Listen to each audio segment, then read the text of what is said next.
Trending nga ang chika mula sa Marisol Academy tungkol sa kapamilya stars na sina Kim Chiu at Paula Avellino. Updated hindi lang si Sir Ogie Alcacid kundi buong Showtime host sa kasalukuyang buhay ni Kim Chiu. Ang madalas na pangyayari o ganap sa segment ng It's Showtime kung saan patuloy ang pang-aasar at mga pasabog na biro kay Kim ay may basehan. Kaya daw pala laging inaasar si Kim Chiu sa It's Showtime. Dahil tuwing break ay laging nagkukulong si Kim sa dressing room at kausap ang aktor na si Paula Avellino.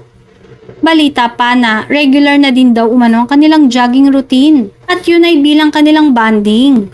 Kaya naman, totoo pala ang mga pabirong banat ni Vice Ganda noon tungkol sa couple na sa taping nagsimula ang relasyon.